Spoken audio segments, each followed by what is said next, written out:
দেশে করোনা মহামারী কিংবা রাশিয়া ইউক্রেন যুদ্ধের প্রভাব নানা কারণেই বেশ আগে থেকে বাড়তে থাকে ওষুধের মূল্য। তবে বাড়তে থাকা এই ওষুধের মূল্যের দৌড় থামানোর হদিস যেন মিলছেই না। গেল সপ্তাহের চেয়ে এই সপ্তাহে প্রতি ওষুধের মূল্যে যোগ হয়েছে আরও ৫ থেকে ১০ টাকা। বাজারে নিত্য প্রয়োজনীয় সব পণ্যের দাম বাড়ার প্রতিযোগিতায় পিছিয়ে নেই ওষুধের দামও। জীবন রক্ষাকারী অথবা জীবনের সুস্থতা প্রদানকারী এমন একটি পণ্যের দাম বাড়ার কারণে মানুষের ভোগান্তির মাত্রায় যোগ হয়েছে নতুন এক ধাপ। এই ধাপের কারণে মানুষের আয়ের বিপরীতে ব্যয়ের পাল্লা যেমন ভারী হয়েছে, ঠিক তেমনি অনেকেই দাম দিয়ে বাধ্য হয়ে ক্রয় করছেন ওষুধ।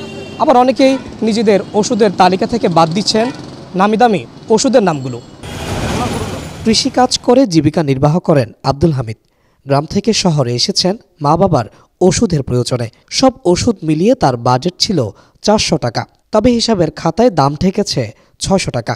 ওষুধের দাম গেল সপ্তাহের তুলনায় বাড়লেও সে তুলনায় হামিদের আয় বাড়েনি খুব একটা। ছোট মা আছে, বৃদ্ধ, এদেরকে নিয়ে আমরা তো অনেক কষ্ট হয়, কারণ আমরা তো ওষুধপত্র কেনার জন্য আসছি দোকানে, দেখতেছি ওষুধ ৪০০ টাকা আনছি, আমি দিতে হচ্ছে ৫৮০ টাকা বা ৬০০ টাকা ওরকম। গত সপ্তাহে সাপোজিটরি এবং অ্যান্টিবায়োটিক সহ বেশ কিছু ওষুধের দাম বেড়েছে। এসব ওষুধের দাম ১০% থেকে ২৮% পর্যন্ত বৃদ্ধি পেয়েছে। সেফ, জিম্যাক্স, ইউকল সহ আরও নানা ওষুধে দাম বেড়েছে ৫ থেকে ১০ টাকা। এইভাবে ১০ টাকা করে বেশিরভাগ দাম বাড়ছে, কিন্তু অ্যান্টিবায়োটিকগুলো দাম বাড়ছে প্রায় আপনার ১৫% বাড়ছে। সব কিছু কোম্পানির উপর, আমরা তো সব কিছু থেকে এমআরপি আছে একটা, মনে করেন যে ওখান থেকে আমরা ম্যাক্সিমাম একটা প্রাইস আছে, প্রাইস থেকে ডিসকাউন্ট দিয়ে আমরা সেল করি, যে মনে করেন যে 10%, 8%, এভাবে মেডিসিনগুলো আমরা সেল করি। আর ৬ মাস আগে তো ওষুধের দাম বাড়াইছে, কিন্তু এখন তো আর বাড়াই নেই, এখন তো আগের দামে চলতেছে। কেউ অত স্যাম্পল খাইছে, এরা আমরা ৮ টাকা দিয়ে পাচ্ছি, তো এখানে তো আর স্যাম্পল বিক্রি করা যায় না।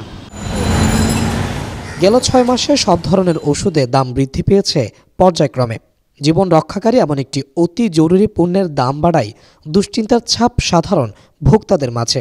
সাধারণ মানুষের জন্য দামটা কমলে ওনারা ওষুধ কিনে খাইতে পারবে, কারণ এমনও লোক আছে ট্রিটমেন্টের জন্য ওষুধ খাইতে পারতেছে না, অনেক সাধারণ মানুষ কষ্ট পাইতেছে। তাই আমি চাই ওষুধের দামটা আরও কমুক। অর্ডারি করে তাহলে ইনশাল্লাহ বাজারটা একটু নিয়ন্ত্রণ আসবে। সাধারণ মানুষ একটু কষ্ট পাইতেছে, কাম কম, ব্যবসা বাণিজ্য কম, এই জন্য সরকারি মার্কেটে একটু সস্তা করে দিলে তো সাধারণ লোকেরা বাঁচত। দাম বাড়ায় বিক্রেতাদের সাথে বাকবিতণ্ডায় জড়াচ্ছেন বেশিরভাগ ক্রেতা। বিক্রেতারা বলছেন উৎপাদনকারী প্রতিষ্ঠানগুলোতে বাড়তি দাম দিয়ে বিক্রি করার কারণে খুচরা পর্যায়ে বেড়েছে ওষুধের দাম। না, ওরা বলে দামটা কম ছিল, এখন বেশি কেন? কোম্পানিতে বাড়াতে আমাদের কিছু নাই। আমরা বলি এখন কোম্পানি বাড়াইছে, সেজন্য আমরা ওটা বিক্রি করতেছি, যেটা দাম বাড়াইছে ওটা আগে ৫৫ ছিল, এখন ৬০ বিক্রি করতেছি। চট্টগ্রামে বেশিরভাগ ফার্মেসিগুলোতে আগের তুলনায় বেশি দাম দিয়ে বিক্রি হচ্ছে বিভিন্ন ওষুধ। অসহনীয় এই বাজার মনিটরিং ও সঠিক পর্যবেক্ষণের মাধ্যমে বাড়তে থাকা ওষুধের দাম নিয়ন্ত্রণে আনার দাবি সাধারণ ভোক্তাদের। Sadat Hussain, Media Express, Chittagong.